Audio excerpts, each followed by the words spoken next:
Logan report. Hello everybody. Today we are reading my favourite book of all of the origin stories, The X-Men. And guess who's in this?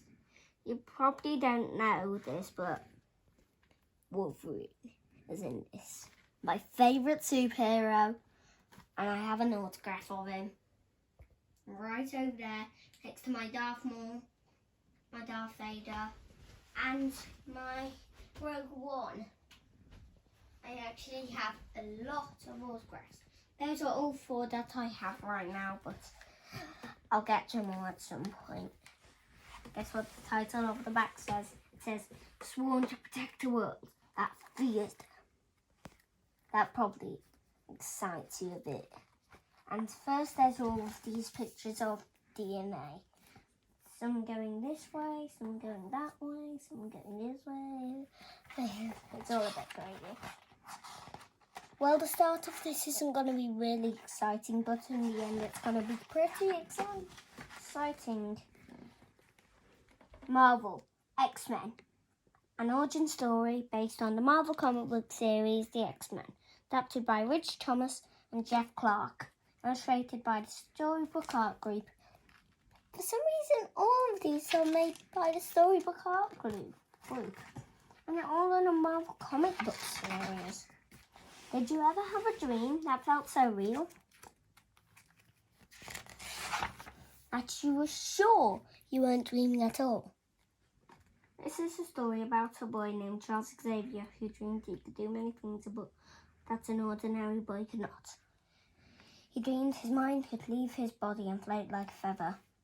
He dreamed he could know what other people were thinking before they even opened their mouths to speak. But Charles didn't want to tell other people about his special dreams because he was afraid how they would treat him. So Charles dreamed of a world where people like himself, people who felt different, would be proud of to be themselves. But those dreams would always end abruptly. In a couple of more pages, it's going to get a bit more exciting after this page.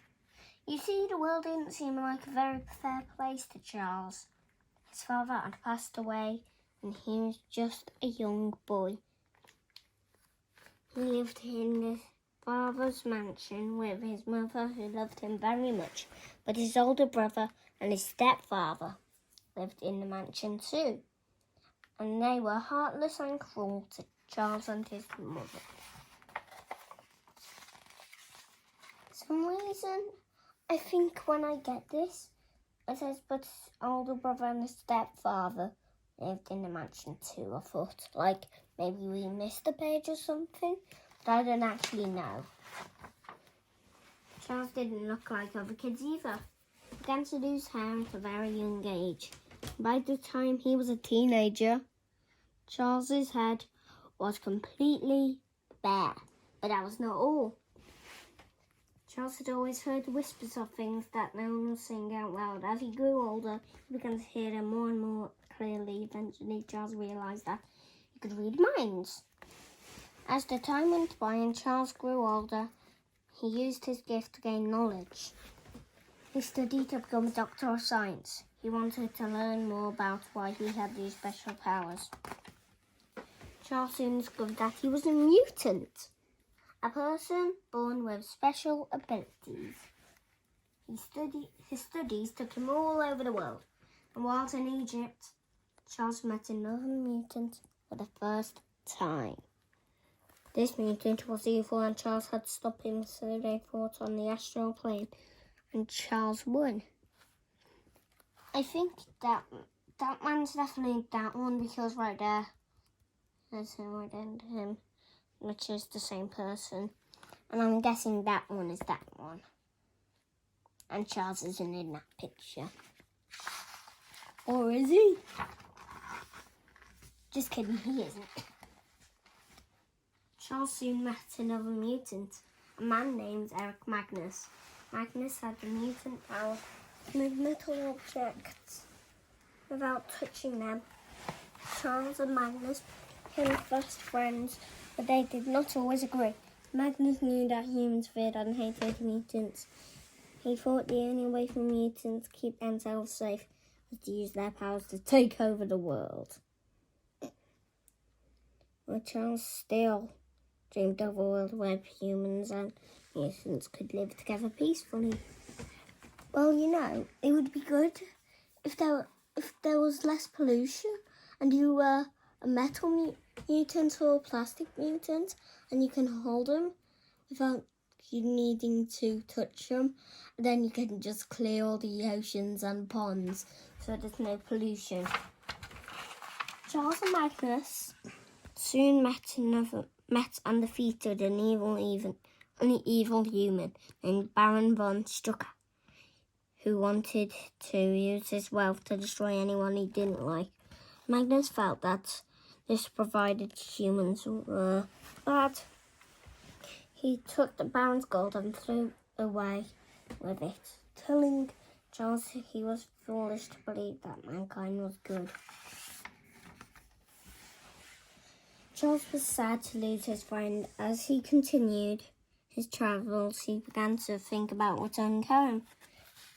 But during a stop on his journey, Charles encountered an alien named Lucifer. He wanted to destroy both humans and mutants. They fought on the alien brought down his secret hideaway on top of Charles. Do you know what he meant? As in that it was underneath his hideaway, and then it fell down on him, and then he was like, and you think he died? Well, if you do, he didn't. He returned home, more determined. Oh, I forgot. Charles survived, but his legs had been crushed. He would never again be able to walk. He returned home, more determined than ever to find other mutants. He would train them to fight any threat, mutant or alien. Charles' mother and stepfather passed away, and his brother had left the mansion long ago. The Xavier home was empty, but it wouldn't stay like that way for long. If you watch the X-Men films, you probably are wondering what this mansion is, but, well, in this page, you'll find out. Oh, I think I've skipped. No. Oh.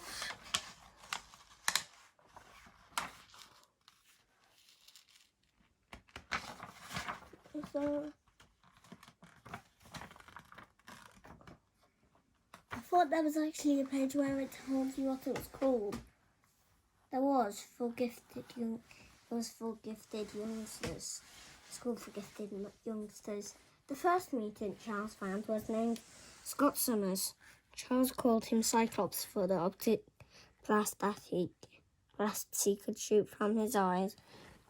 Next, Charles and Cyclops rescued a teenager from a mutant-hating mob. The boy, Bobby Drake, could turn himself into ice and called himself Iceman.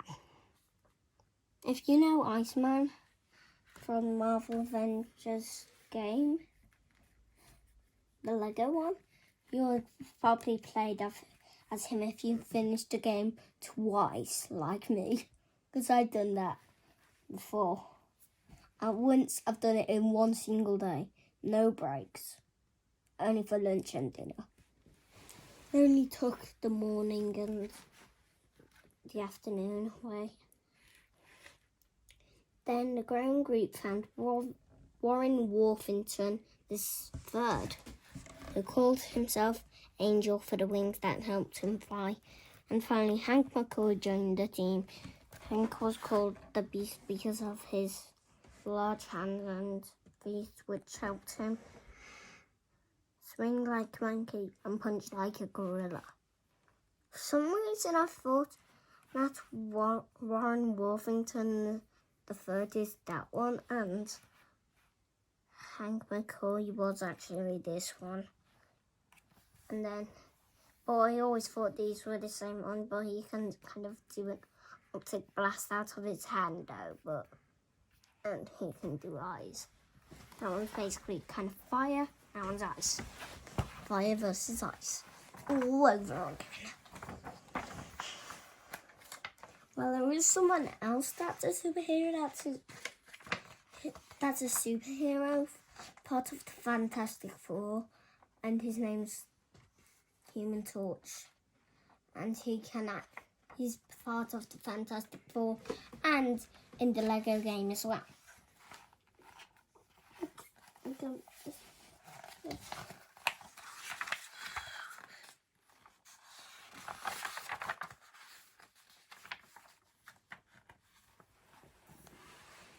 Charles renamed the mansion Xavier School for Gifted Youngers. There it was. I knew it would be in here somewhere. To the outside world, it was just another boarding school. And secretly, it was a school for young mutants to learn how to use their powers. As the students were given uniforms and each pledged to fight for Charles's dream. Charles called himself Professor X and his team the X-Men because of the member. Every member had an extraordinary power. Oh, I'll be back. I just need the toilet. Okay, let's carry on with the story. Charles called himself Professor X and his team the X-Men because each member had an extraordinary power. The X-Men soon welcomed their fifth and final founding member, Jean Grey, called Marvel Girl. Jean could move things with her mind. Professor X then built a computer to locate other mutants. The machine called Cerebro showed that a mutant was attacking an army base.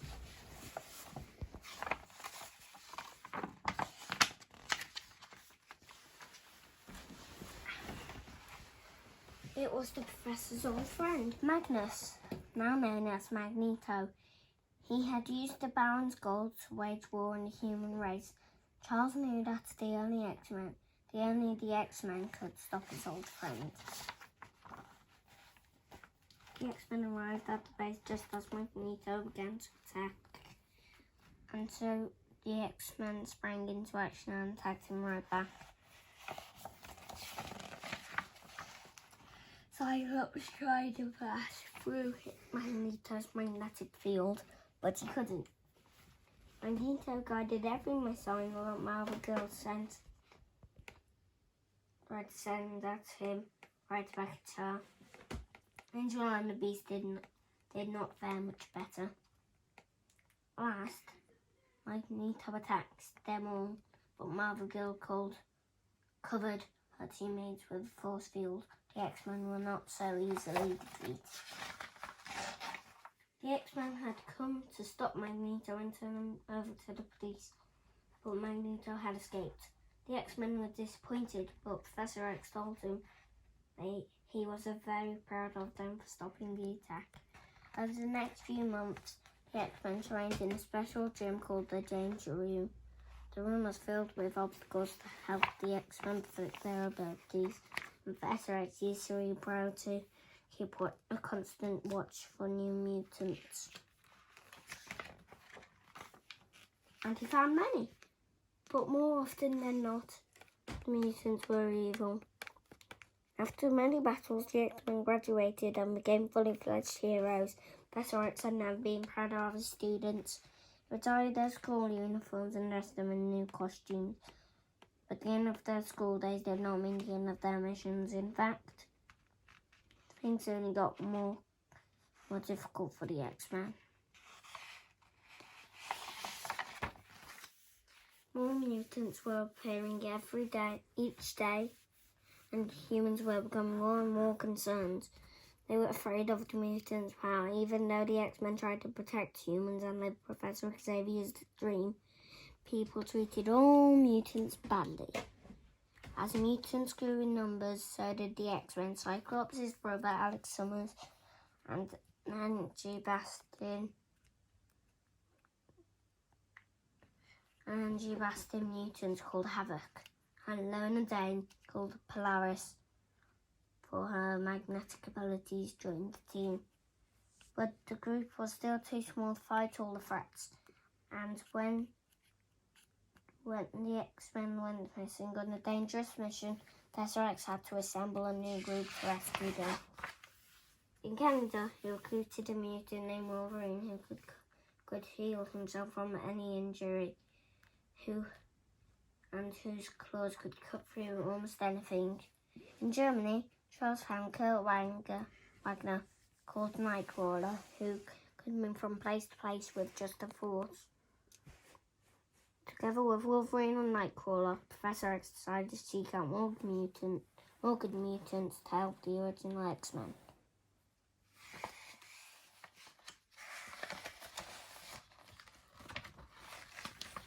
In Ireland, Charles found seen Casty, Banshee, whose sonic scream could shatter stone and steel. In Africa, Charles met Oro Munyor, a weather mutant called Storm, and in Russia, the mutant Peter Aspirin, called Colossus because he could turn himself into a metal, bid a tearful farewell to his family to join the Professor. Charles' new international team wasted no time in their search to find the original X-Men. My favourite, just for you to know, is Wolverine. And I've already told you, but I have an autograph of him. It's the cartoon one, but not the proper one. The new X-Men rescued the original team from Krakow, the living island. They're all doing their abilities, but Wolverine's not really doing anything because he doesn't have any powers that he can shoot, whilst most of the others do. And right there, they're just punching. The new group decided to stay at Xavier's school. They trained to use their powers soon. They too became X-Men.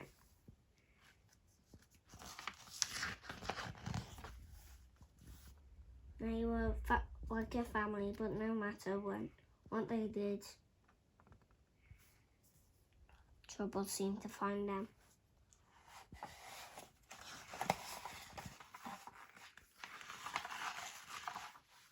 No matter the day, month, or season, the X-Men were never safe.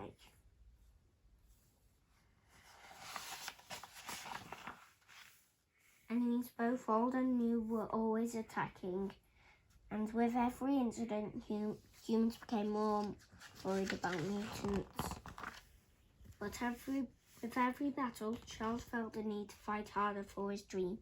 Whenever Charles felt hope leaving him, he'd lie down just as he was when he was a boy, close his eyes and drift off to sleep, and dream.